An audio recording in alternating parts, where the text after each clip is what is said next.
Hello and welcome to Rosberry Crafts, my YouTube channel where I share all my crafty adventures. Today is January 16th, 2026, and this is episode 153. My name is Roz and I live in Lake Country, British Columbia, Canada, with my husband and my two kids who are 15 and 14. Welcome to any new viewers. I hope you like this corner of the crafty internet, and welcome back to any returning viewers. Maybe you found me during Vlogmas or other times. I hope you enjoy this as well. Comment down below how long you've been listening or watching. This isn't audio, this is video. Comment down below how long you've been watching my podcast, or don't. Whatever. If you'd like to support the podcast, I do have all of my stuff linked down below, all the places you can find me, as well as my Ko-fi account.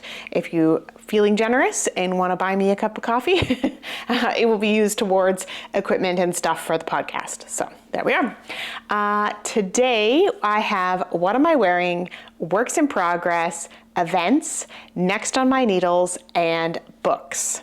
So let's get into what am I wearing. You can only see the top of it, sort of. This is the Super Simple Summer Sweater by Hoki Locatelli, and it was designed with a non-wool yarn in mind, but I made mine out of this lovely yarn from That Yarn Habit. It's her worsted base, and I think it's Everest, and I didn't write it down in my notes.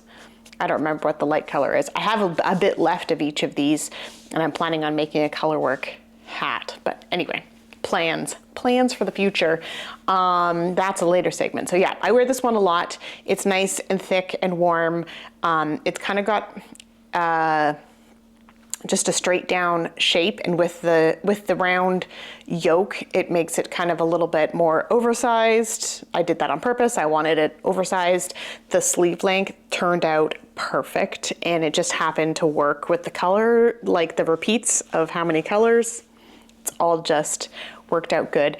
Every once in a while, I do find that the neck rides up against my neck a little bit. I'm not a super fan of that, so I do have to adjust it every once in a while to get the neck back down. But yeah, anyway, that's a minor inconvenience. So that's what I'm wearing. Let's move on to works in progress. I did not get any progress keepers on any of my projects. Oops. I keep thinking about it. I think the holdup is that I have all these amazing progress keepers, but they are all in different places. So I organized my notions into this dresser kind of thing that we have, and I'll do a walkthrough of it at some point, but it is not organized to what I would want. So like some of them are up in the top drawer, some of them are down in a bottom drawer, some of them are in a bag, some of them are just in a container, like everything. And then I've got, my different needle storage, and darning needles are in 3 different places, and it's become chaotic in there because I just kind of put everything away. And then I was like, I really should go through this more, but time and energy to do that. So I kind of want to find some fun stitch markers that go with the project, but in order to do that, I kind of have to go through everything and find it all. Anyway, it's a long-winded way to say that I have just not done it yet. But I do know where I was on both of the projects I'm going to show you today. First up is my Mistleweight Manor socks. Oh goodness, that is a mouthful. Mistleweight Manor by Lisa K. Ross. This is a sock pattern from her Secret Garden collection. Oh, it looks so good. Come on, focus. Nope, it's not going to focus. Anyway, it was a fun pattern to do, and I have now finished the heels on both of the socks. I am knitting these 2 at a time on Magic Loop, and I'm using a 2.25 millimeter needle. So I finished the sock. I used the heel from the Knitting Expat it's in her vanilla pattern, and then I use the adjustment that she does to make a deeper one, and I love it. So yeah, oh, there's the, yeah, there we go. Yeah, it's super good. I made these a bit shorter just to have different options for socks. And then for the foot, I often wear shoes in the house. So I have like inside shoes that I wear. That makes me sound like a kindergartner. And so I don't like to have a pattern on the top of my foot or the bottom of my foot. So I'm just doing plain for the foot of these socks. The yarn, that's what I was like, what else do I need to talk about? The yarn is Knit Picks Stroll Fingering Tweed in the Thirst Heather colorway. It's this kind of like aqua, gray, green, blue color. And the tweed is black and kind of brown and taupey kind of colors. So I think it's worked up pretty good. I have tons of yarn left. So I know Taylor had kind of eyeballed it for a project for her, but I'll finish the socks first, make sure I get what I want out of the socks, and then whatever is left, I will probably make something for her. She wanted something for her hair, like a headband or a bandana kind of thing to wear in her hair. So I'll definitely have enough left for that, I think. And that is in my Beautiful Sister bag. I have not worked on this a lot, but I was at the heel. I hadn't finished the heel part last week, so I've done a fair amount of progress on that, and I'm going to put a marker on it for next time. I'm going to do it. Note to self, do it now. While you're editing, go do it. Okay? Okay. All right. The other project that I have in the works is my Deck the Hall socks. This is a pattern by This Handmade Life. And I've just untangled the yarn, so it won't be too bad for me to hold these up. I cannot put these down. I cannot put them down. Okay, so last week I had just finished the color work, and I'd knit a few rows after the color work. I had them back on the same needle. So here is the color work, and I have knit so much, you guys. Look at all of that. And the heels are done. I'm gonna do the heels and toes and the cuff in just the cream color. Okay, so this is a color work cuff, and then it's just stripes. I am doing it 2 at a time, so I have 6 balls of yarn attached, and it is a process, you guys. It is a process to do this. It's fine, like I do a bit, and then sorry, I keep getting hair in my mouth. You know, I knit like 4 rounds, and then I untangle the yarn, and then I knit another 4 rounds and I untangle the yarn. I tried my yarn gaiter, which I got in my advent calendar from Twice Sheared Sheep. And this is like a clamp that has kind of like things out of it. So when it goes together, there's 6 holes for yarn in there. I did try and put that over my bag, and yes, it kept my balls in my bag more organized. Also, this is from Twice Sheared Sheep. My Red Riding Hood bag, also from the Advent this year. But my yarn was still tangled when I was doing these rounds, because I'm doing 2 rounds of cream, 2 rounds of green, 2 rounds of cream, 2 rounds of red, so on and so forth.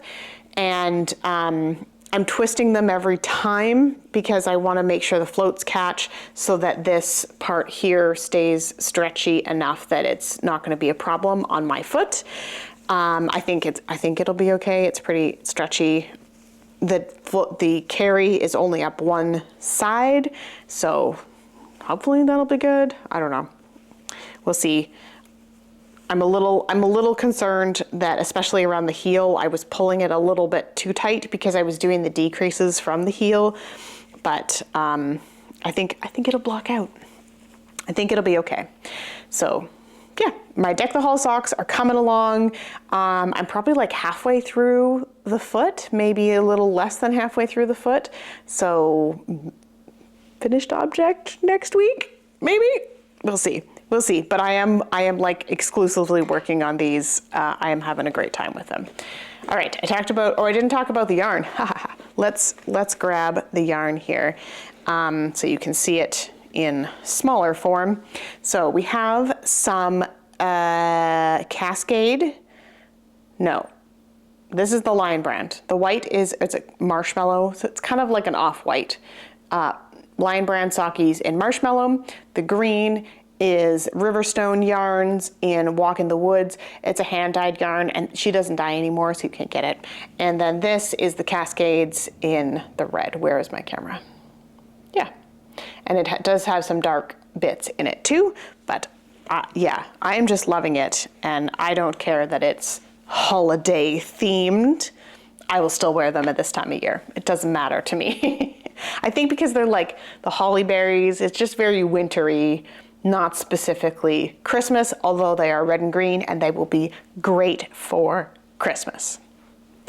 That is it for my works in progress, and we will move on to events. For events this week, I am still participating in the Downseller Studio Pigskin Party, although that is coming to a close quite quickly here in a few weeks, February 8th. 9th, something like that. So not too long now. I am hoping to finish both of those pairs of socks and enter those. I did spend a few minutes entering projects that I finished recently that I had not entered, so that feels good. And yeah, you can find the link to that event down here and in the description box, wherever that is for you. Check it out if you're interested. It's not too late to join. Just saying. And we will move on to next on my needles. So because I didn't have very much to talk about this week, because I've just been working on some socks pretty exclusively, I wanted to go through a few projects that have been floating around in my head, some ideas that I have for what to cast on next. Of course, now it is finally getting cold here. It was -1 when I got into the car to take the kids to school this morning. So it's finally getting cold. We're starting to think about like actually getting up to the ski hill. So, and my daughter sent me a Instagram reel yesterday of somebody who had made a hood with a fold-up bit for like a cowl, and then the hood goes over your ski helmet. So I have, and have had on my queue basically since it came out, the Hoodoola by Lauren Elkin. I don't know if this was a mystery knit along or what it was. I don't know. I remember seeing something on her YouTube channel about it. I went and looked up the pattern. It's knit a DK weight, so it's like nice and thick, but not too bulky. It is not meant to go over a ski helmet, but I think that I could modify it to go over a ski helmet. And we have the ski helmets here, so I can like try it on and make sure that it's gonna fit over. And then basically it's got a cowl part that you can fold up and put over your face. Because that's how I ski is I have usually I have a thin toque on under my helmet, and it goes down to like my eyebrows, and then I've got a cowl that comes up over my nose, and my goggles connect the two, so there is no skin showing. And then I make sure that my cowl fits nicely into my jacket as well, so that the back of my neck is fully covered all the way down, and zip the jacket up, so it's all I am full coverage, no skin showing, because that's how I get cold, and then I get grumpy, and nobody wants to ski with a grumpy skier, especially one that has a hard time keeping up with the children to begin with. So yeah, and then I also wear my throwover, whatever it's called, my color work, thicker color work, sweater underneath, wool long underwear, and then full like ski jackets, wet waterproof stuff over top. So there's no chance of getting cold. And I have really good gloves. So important to have really good gloves. And they have like a zipper pocket on them. You can put one of those heat packs in. Just good all around keeping warm. Anyway, the hood, I don't know if I'll get it done for this ski season. I'm thinking that I'm gonna make one for myself as like a template, because I think I would wear it just out for walks and stuff.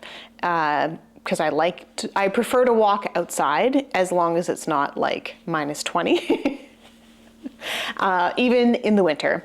Depends on the snow too. If there's a lot of snow buildup on the roads, it's just too dangerous to walk on the road here because there's just not enough space for cars to pass safely when you're walking. So anyway, that is a very, very long-winded way to talk about the hood that I want to make.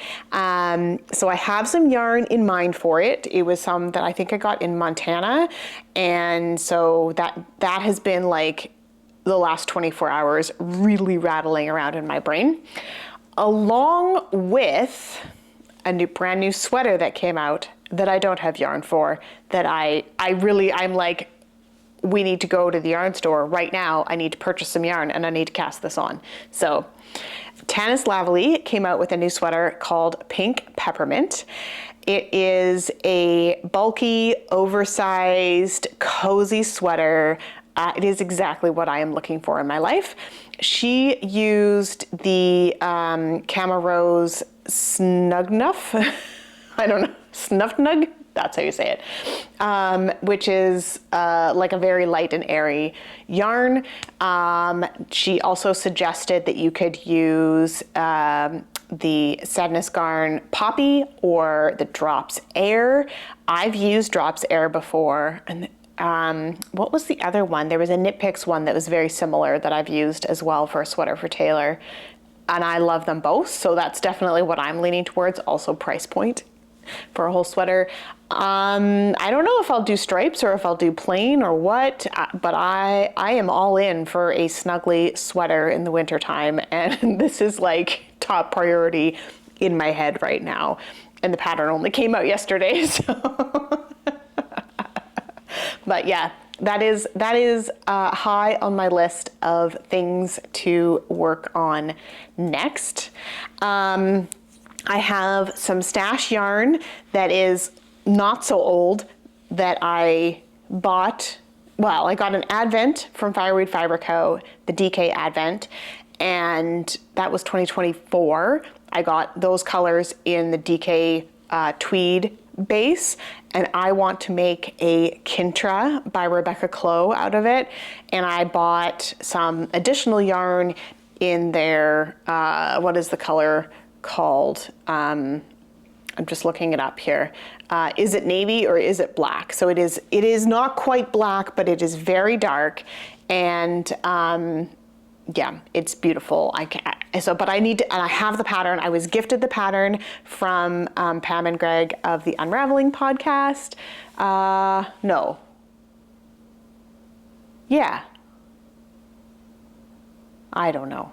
I was gifted the pattern. So it's already in my library. I have the yarn, I have the pattern, I've downloaded it, I've looked at it. I need to swatch, basically, is what needs to happen. Next, I've not worked with the Lily DK before, Wood Lily DK before, so I really just need to swatch and see how it reacts, see what fabric I like. But that is like, it's floating in there fairly often. Also, I can kind of see the yarn from where I sit in my office, so that helps. And last but not least, I have a lot of Fireweed Fiber Co. Sweet Pea Sock because I've belonged to her mystery club, yearly mystery clubs, for quite a few years now. And then I also have some other random one-off skeins that I've been given or purchased because I really like the color. So I have a ton of her Sweet Pea Sock. And I've been trying to figure out a way. Most of it is like speckled and variegated. I'd say more speckled than anything. And she does a really good job of it not being like, it doesn't pool too much and stuff like that. But they're not the easiest to use up in like a big project way. However, I saw this sweater called the Patchwork Pullover, and it's by Claire Jackson, who is Perfectly Knotted, if you're looking for her on Instagram or whatever. She has the Patchwork Pullover. She's recently redone the pattern to include some other things and she updated it to be more readable and stuff like that. It is a DK weight pattern, so I would have to hold the fingering weight double. I will of course have to swatch, but I think that I could pull out a palette of colors, pinky, purpley colors, because I think there's quite a few of those, and maybe another palette of like a bluey greeny kind of palette. I don't know. I mean, I have to look into all of this, but it's been floating in my brain that this pattern needs to be made out of that yarn held double so that I get the DK weight. And that will also help kind of even out any sort of pooling and stuff. But also this pattern in this patchwork kind of look with yarn held double is gonna be a project. But I'm super excited about it, and it is floating in my brain, taking up space. So I need to at least swatch and see if this is even something that is gonna work.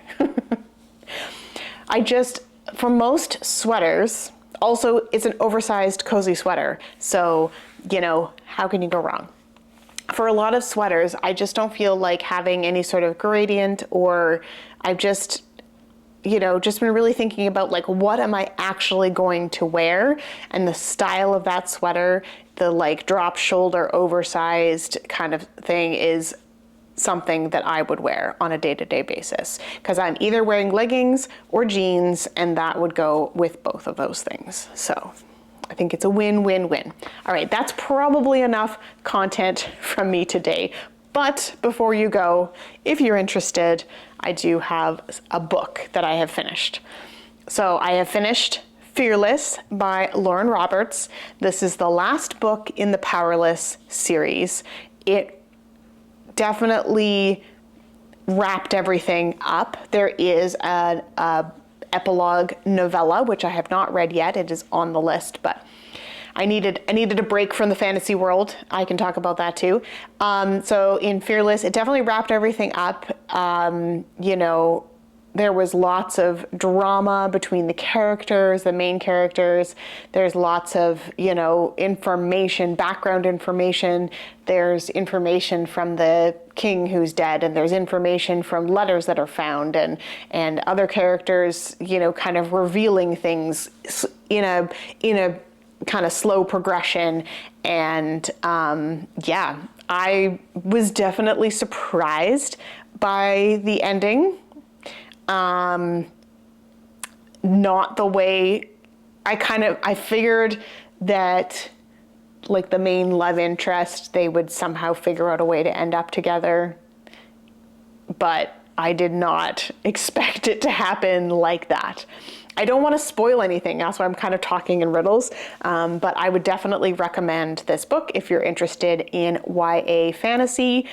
The third book does have a bit more romance in it, but it's definitely more implied. Like it would be fine for a teenager to read, 13 and up for sure. You know, there's passion, but there's not too much of that. And they talk a lot about how they feel about each other and not so much the physical piece of it, which is good for YA. And but yeah, it ended in a very different way. When I got to the last 3 hours, I listened to this on an audiobook. The last 3 hours were just like, I was like, nobody talk to me. I need to go listen to my book. So that was good. And I am currently reading Project Hail Mary, which is by Andy Weir. And there is a movie coming out later this year, I think in March or May, March maybe. And I have read this book before, but it was so long ago that I don't really remember it. And we as a family, my husband and I mostly, love to compare the book to the movie or the show or whatever, or the first book to the second book. We love to talk about that kind of stuff. So I thought it would be a good chance for me to give it a quick reread, remember some of the details. It's very different than all of the fantasy that I have been kind of into lately, or the historical romance. It's definitely much more meaty. There's lots of science. I mean, in the first I think in the fourth chapter or something, but you know, it's written in a very different way. not a bad way, just very different than like the fantasy kind of drama writing, right? So I'm enjoying it. I think Andy Weir is an amazing author, and if you like science fiction, you need to read all of his books. All of them. Go buy them right now. We have multiple copies of all of them because my kids like them, my husband likes them, I like them. We joke every once in a while about doing like a book club with all of Andy Weir's books because we all like them, and they're not like super long epic books. They are big books, a reasonable sized novel, like an average sized novel. But there's so much to it, and the way that he writes is just so compelling. He makes science interesting and into an adventure, and it's good. It's good. Definitely check those out. Okay, so that is what I'm currently reading, and I think I've probably yabbered on for way too long, and we will talk to you guys again next time. Bye.